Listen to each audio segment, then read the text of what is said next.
Senate will come to order. Senator from Maryland. Mr. President, I come to the floor today to say goodbye, as difficult as this may be. Marylanders have trusted me to represent them for 20 years in the Maryland General Assembly, 8 years as Speaker of the House, 20 years in the House of Representatives, and 18 years in the United States Senate, including now chairing the Senate Foreign Relations Committee. Let me start by thanking Marylanders for giving me your trust to represent you in this august body. You have supported me in 18 elections. The Hebrew letter for 18 is chai, which also means life. 58 years of my life. My grandparents came to this country over 100 years ago to escape the pogroms of Europe, and they settled in Baltimore and built a life for their family. Their grandson now serves in the United States Senate. This is a great country. Marylanders have allowed me to pursue my ambition of public service to help others whose voices and needs are often ignored in the halls of power. In my family, I was taught from a young age that it's our responsibility to make the world a better place, to kun olam, repair the world, and help those who are less fortunate and are in need, tzedakah, charity. These principles were demonstrated to me by the communal activities of my parents. These principles, these values, have been my North Star that have guided my public service as a legislator. Of course, the work of a legislator is not always easy. It requires perseverance, patience, a sense of humor, and optimism that can make the world a better place, even in the face of often horrible, seemingly insurmountable challenges. But as I look back at my time here, it's the hardest battles that were some of the most rewarding. Each one reflects the values I cherish and collective will to help make the world around us and our communities a better place to live. On the Senate Finance Committee, I've had a front seat advancing health policy.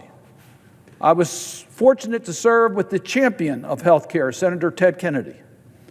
He was a mentor to me as the steps we can take so all Americans have access to affordable, quality health care. Health care should be a right for everyone in this country and not a privilege only for those who can afford it. I was proud to be part of the Congress that passed the Affordable Care Act.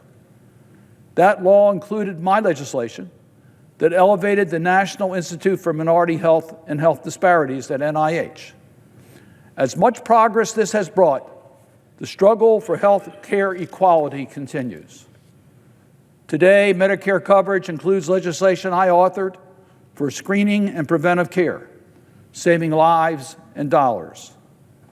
And all health insurance now covers pediatric dental care, which was legislation I authored after the tragic death of DeMonte Driver, a 12-year-old in Maryland whose life could have been saved with a simple tooth extraction.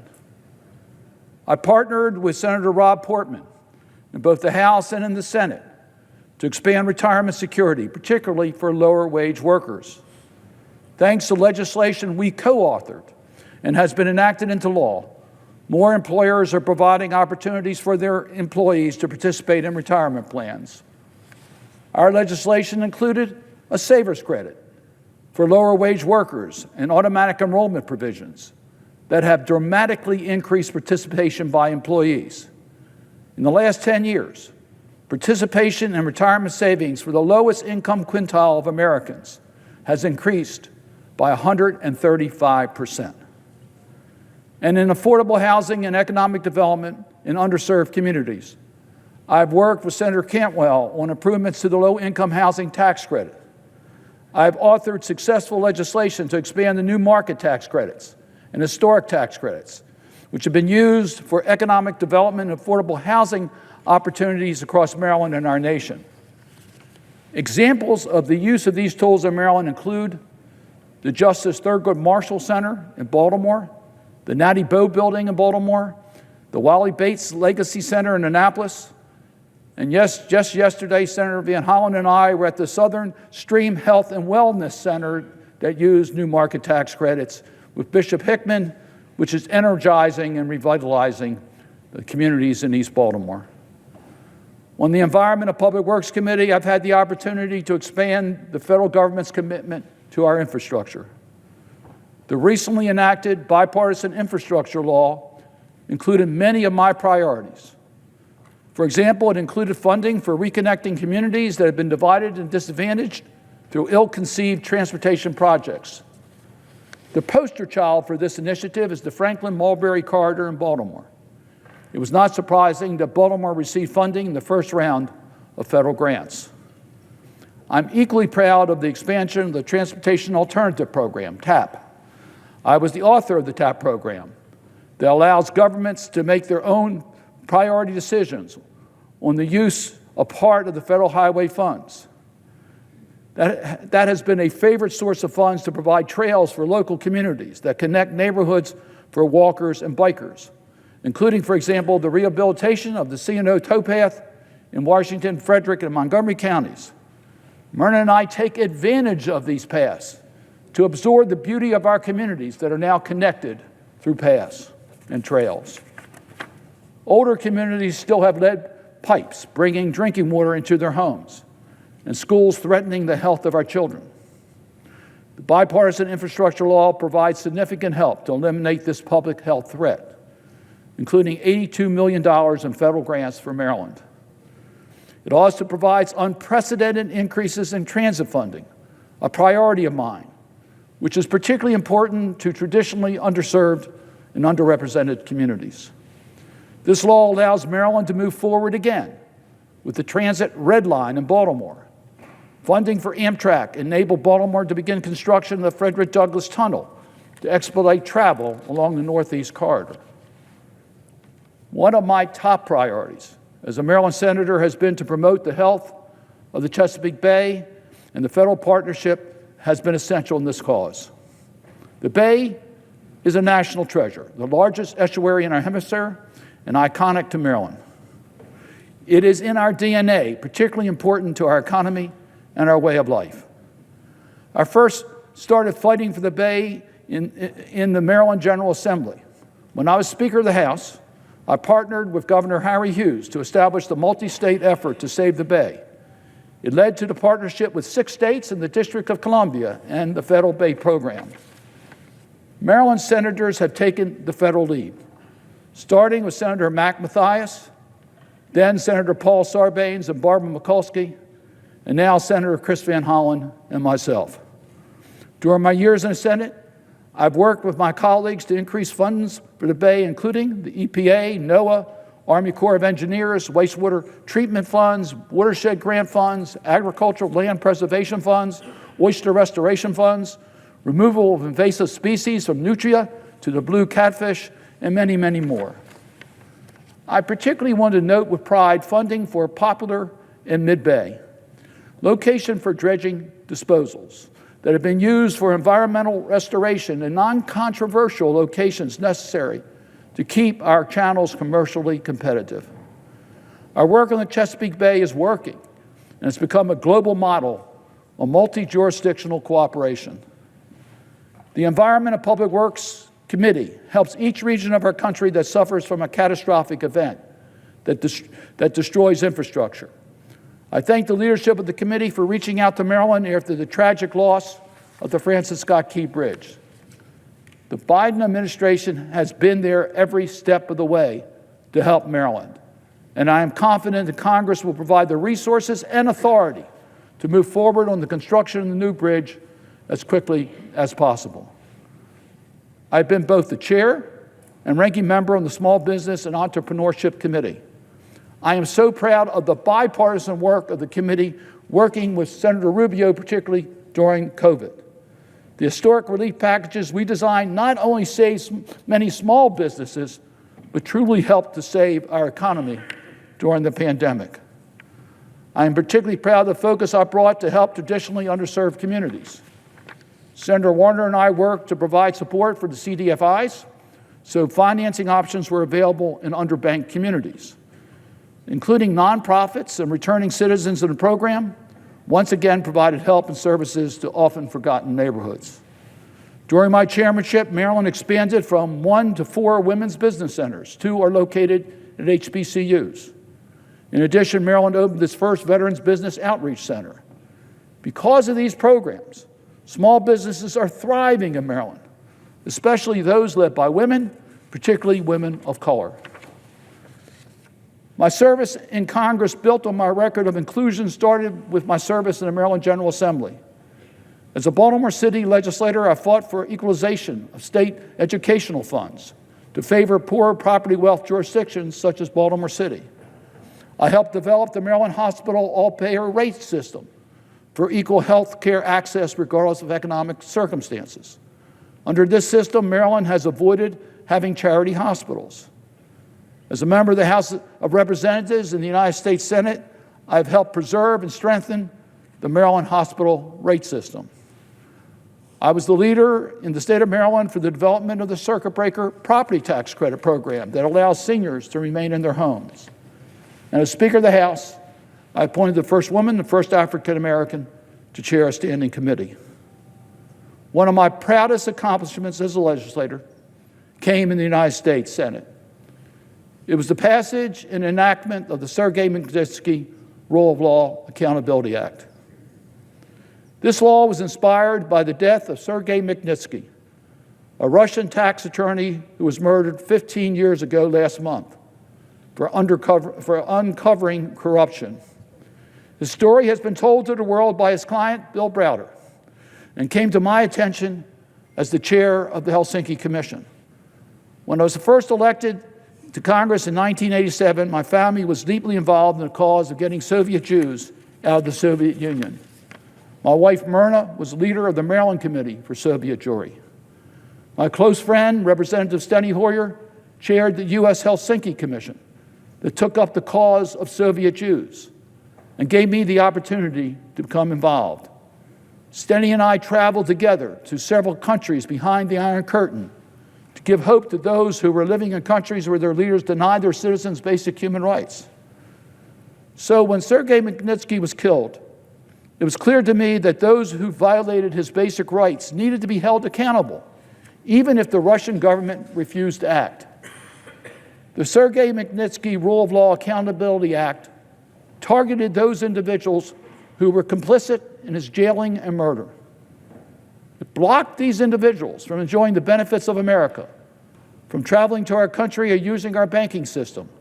It put their reputation, ability to travel, and access to their assets at risk. These policies were influenced by Senator Scoop Jackson's legislation, the Jackson-Vanik Law, that denied trade privileges to countries that blocked their citizens from emigrating. When Jackson-Vanik was repealed, because its purpose had been accomplished, it was appropriate that that legislation was used as the vehicle to replace Jackson-Vanik with Magnitsky. The original Magnitsky Law focused on human rights abuses in Russia. And in 2016, I authored the Global Magnitsky Human Rights Accountability Act, which expanded the legislation around the world.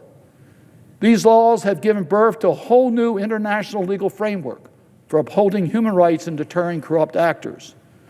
The European Union and other governments around the world have replicated the Magnitsky system. As of this year, the U.S. program has sanctioned more than 650 foreign persons and entities. But I have to underline a really important point. These laws were not easy to pass. The pushback from Russia alone was historic and continues to this day. But it was the bipartisan support that allowed these bills to make it through the process. I want to acknowledge Senator Dick Lugar, John McCain, and Roger Wicker, my partners in getting the Magnitsky laws enacted. As a result, they have not only been enacted, but they have been very effective. Despite setbacks and opposition, we never gave up hope. And today, corrupt leaders fear the Magnitsky sanctions. The safety of human rights defenders have benefited from these laws. Over and over again, my work as a legislator, I've seen the importance of never giving up. Across my years in Congress, I've seen what I thought would be a dream come true. I've seen the Soviet Jews liberated from the former Soviet Union, the Berlin Wall torn down, former communist-controlled countries now NATO allies, and political prisoners released to freedom. It's great to see my friend, Vladimir Kara-Murza, free from being imprisoned in Russia. As Václav Havel, the reform leader of the Czech Republic, said, "There's only one thing I will not concede, that it might be meaningless to strive in a good cause." Each of us can make a difference. Never give up hope. Dr. Martin Luther King Jr. said, "Everybody can be great because everybody can serve." As my friend and classmate in the House of Representatives, along with my classmate Kwesi Mfume, Representative John Lewis said, we should all be willing to get into good trouble. And as that famous philosopher from Baltimore, Babe Ruth, stated, never let the fear of striking out keep you from playing the game. I often speak about the need for a value-based approach to policymaking. This has rung true in healthcare and the environment, promoting a dignified retirement and creating economic opportunities for all. Perhaps nowhere has this been more fundamental than when it comes to foreign policy and national security. President Biden got it right when he spoke about our international engagement. He said, "We must start with diplomacy rooted in Americans' most cherished democratic values, defending freedom, championing opportunity, upholding universal rights, respecting the rule of law, and treating every person with dignity." As chair of the Senate Foreign Relations Committee, I've made promoting value-based foreign policy decisions a top priority. In addition to the Magnitsky Act, I'm especially proud of my work with Senator Todd Young on combating global corruption that was enacted in 2023. That legislation requires each of our embassies around the world to evaluate how effective the country in which our embassy is located is fighting corruption. The model used for this legislation is similar to the trafficking in persons tier rankings and reports, with consequences against countries that are not making acceptable progress to improve their rankings against human trafficking. Leading globally against human trafficking and corruption is an American value-based foreign policy at its finest. America's strength is in our values. We need to lead globally with our strength. My ability to promote legislation and policies that uphold core universal values was made possible because of my incredible partners, because of their deep values and commitment. There is no way I could have achieved what I've been able to achieve if it weren't for my incredible staff. Their loyalty, their dedication to public service, and their talent made the Cardin team. In 38 years in Congress, I've only had two chiefs, Dave Kashgarian and Chris Lynch. Both led by example and recruited the very best to public service. For over 25 years, Debbie Yamada has attempted to manage the impossible, me. Mr. President, I ask consent that I incorporate in the record a complete list of the staff that I've been blessed to have during my terms in the United States Senate. Our staff works long hours for less compensation than many of them could make in the private sector because of their commitment to public service. To my staff, you have made Team Cardin a championship team. I also want to salute the people who make this institution work. My heartfelt thanks to the floor staff, committee staff, security staff, and all those who work behind the scenes to make the Senate work. I recognize and salute your dedication. As I said in the beginning, I don't want to say goodbye. This is especially true of my colleagues, my Senate family, and you are family. These past 18 years has been the honor of my life. You have my undying gratitude for partnering with me to serve our country. I started in the Senate in 2007 with a class of 10 new senators. Senator Webb, McCaskill, and Corker are no longer in the Senate. I regret that Senators Tester, Brown, and Casey will be leaving with me at the end of this term. To the remaining three, Senator Klobuchar, Sanders, and Whitehouse, we count on you to carry on our class traditions. I was blessed to have two seatmates during my 18 years in the Senate who are trusted friends. Senator Barbara Mikulski, who welcomed me to the Senate and made my transition so productive, and Senator Chris Van Hollen and I have worked in unity for the people of Maryland. I know that he will continue to serve the people well as the senior senator, along with newly elected Angela Osserbrooks. But the partners that made public service possible for me are my family. Myrna and I met in elementary school. And last month, we celebrated our 60th wedding anniversary. Amazing that she's put up with all those years. She's my strongest supporter. I could not have had the career that I had without her unconditional support and confidence. Myrna shares my commitment of giving back to the community, and she keeps me properly grounded. When I became Speaker of the House, she sent me a card to remind me of this. The card read, "To the rest of the world, you may be a roaring lion, but in this house, you're just a pussycat." I put that card on my desk in Annapolis as a constant reminder. My son of blessed memory and my daughter Deborah supported my public career, never complaining about the family sacrifices they had to make, and I know there were many. Finally, some parting advice. I know that many people across this country and around the world are concerned about the direction of the United States. But I'm optimistic we will get through these challenges. Now, some people might say, optimistic. How can that be? They read the news and say, what about our justice system? What about the rule of law? What about our democracy? What about the threats, autocracies around the world and here at home? What about the resurgence of corrupt, blatantly transactional politics? I recognize these threats, and I'm not naive to the dangers and challenges as we all look ahead. There are many challenges ahead of us, but we must not give up hope. The Senate, this body of 100 members in a nation of 335 million Americans, sustains my hope. With a 6-year term representing constituents across the entire state, you have the time and resources to engage each other. We have the time to constructively work across the aisle to find areas of common agreement. There's no institution like this in the world. It's a great honor to be a senator, but it comes with responsibilities to debate and vote on important issues of our times. Over the last 18 years, I've seen firsthand how the Senate works best when we work together.